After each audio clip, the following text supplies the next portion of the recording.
hal ini penting. Itu kami juga ingin menjelaskan bahwa sistem kami pada prinsipnya berjalan dengan baik. Namun kami juga menyadari gitu dengan dinamika perkembangan yang ada, kita ada hal-hal yang memang harus kita perbaiki. Gitu. Ini pembelajaran yang baik buat kita. Jadi Inspektorat Jenderal itu adalah sebagai satu unit di Kementerian Keuangan yang melakukan pengawasan, tentu berupaya dan terus menjaga integritas pegawai. Nah, kita di Kementerian Keuangan punya sistemnya yang kita sebut kerangka kerja integritas atau integrity framework. Nah, kerangka integritas ini intinya kita konsepnya adalah kolaborasi pengawasan. Jadi dalam mengawasi integritas atau pegawai itu ada yang kita sebut 3 lines of defense atau 3 lines model. Jadi kita punya lini pertama, lini kedua, dan lini ketiga. Nah, lini pertama ini adalah pimpinan unit atau manajemen. Lini kedua adalah unit kepatuhan internal di masing-masing unit eselon 1. Kemudian unit eselon 3 adalah Inspektorat Jenderal. Nah, itu begitu. Nah, dalam 3 model ini kita juga ada 2 stream atau ada 2 area, yaitu pencegahan dan penindakan.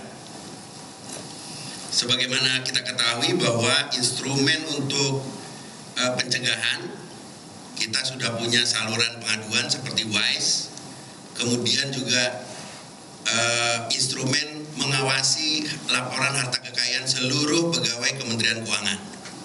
Nah, ini sebagai salah satu instrumen dari pencegahan. Kemudian penindakan. Ini juga penting kami sampaikan bahwa kegiatan penindakan yang dilakukan oleh kita pada prinsipnya adalah ranahnya administratif.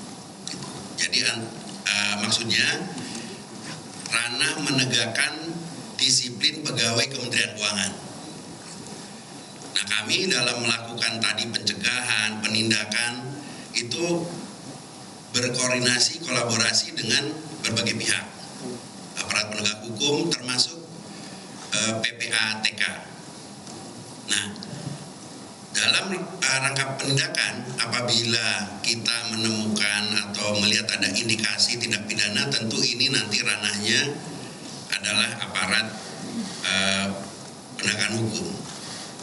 Nah, teman-teman sekalian, tentu itu tadi sekilas tentang sistem kita. Tadi saya juga sampaikan bahwa kejadian hari-hari ini juga menjadi pembelajaran buat kita. Gitu. Ada ruang-ruang yang harus kita perbaiki gitu. Utamanya adalah kalau kita lihat 3 lini tadi, kita juga ke depan akan lebih memperkuat lini pertama, yaitu pengawasan oleh atasan langsung atau pengawasan melekat sebetulnya. Nah, kita juga akan lebih mengintensifkan penggalian atau pemanfaatan informasi gitu yang sifatnya tidak terstruktur seperti dari media atau media sosial. Jadi kami melihat juga bahwa pengawasan ini adalah tanggung jawab kita semua, dan bahkan kami berpikir bahwa pengawasan masyarakat itu efektif gitu, harus kita perkuat ke depan. Itu kira-kira teman-teman sekalian gambaran mengenai sistem yang ada di Kementerian Keuangan. Kemudian bagian berikutnya saya akan menjelaskan perkembangan dari pemeriksaan atau audit investigasi saudara RAT. Itjen itu setelah menyelesaikan audit investigasi terhadap saudara RAT. Jadi audit investigasi itu intinya untuk mendalami kekayaan atau harta yang belum dilaporkan, termasuk kalau ada dugaan-dugaan pelanggaran. Kita dalam menangani saudara RAT membentuk 3 tim. Jadi ada tim pertama adalah tim eksaminasi laporan harta kekayaan. Jadi kita memeriksa laporan yang bersangkutan. Nah, adapun hasil tim eksaminasi laporan harta kekayaan, hasilnya adalah Itjen telah meneliti seluruh harta yang dilaporkan dan mencocokkan dengan bukti kepemilikannya. Kemudian dari hasil eksaminasi kita bahwa terdapat beberapa harta yang belum didukung oleh bukti atau bukti otentik kepemilikan. Kita menemukan seperti itu. Kemudian dalam tim ini juga Itjen melakukan penelitian yang mendalam atas harta yang ada di media sosial, baik itu video, foto, dan lain sebagainya. Itu tim pertama. Jadi tim ini juga adalah nanti bahan untuk tim investigasi, ada tim ketiga. Nah, tim kedua adalah tim penelusuran harta kekayaan yang belum dilaporkan. Adapun hasilnya untuk tim ini terdapat hasil usaha sewa tidak sepenuhnya dilaporkan dalam harta kekayaan.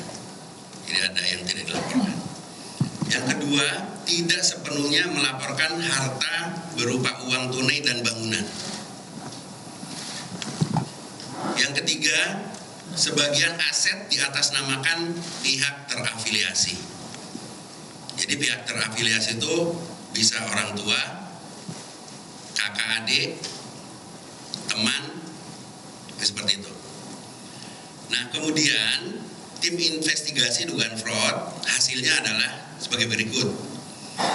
Terbukti yang bersangkutan tidak menunjukkan integritas dan keteladanan dalam sikap, perilaku, ucapan, dan tindakan kepada setiap orang, baik di dalam maupun di luar kedinasan, dengan tidak melaporkan LHKPN secara benar, tidak patuh dalam pelaporan dan pembayaran pajak, serta memiliki gaya hidup pribadi dan keluarga yang tidak sesuai dengan asas kepatutan dan kepantasan sebagai ASN.